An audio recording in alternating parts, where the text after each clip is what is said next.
Hello again.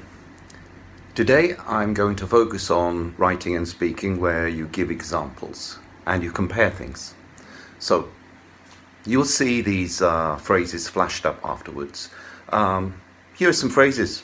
For example, for instance, such as, in other words, as, like, that's to say, that is, namely, to illustrate, and to paraphrase. So, first example. There are many cases of the illness on the mainland, but not on the nearby tropical island.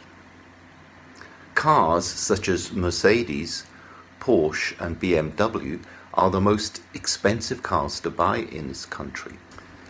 Now let's compare ideas, data, etc. So why not use some of these phrases to open your sentences? Similar to, as, in common with.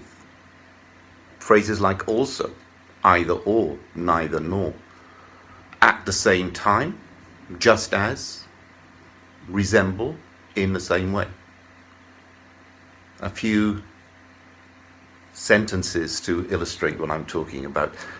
Similar to these cases on the European mainland, we can see examples in North Africa. This green vegetable is extremely beneficial to our health. At the same time, it must be remembered that not all people like the taste of Brussels sprouts.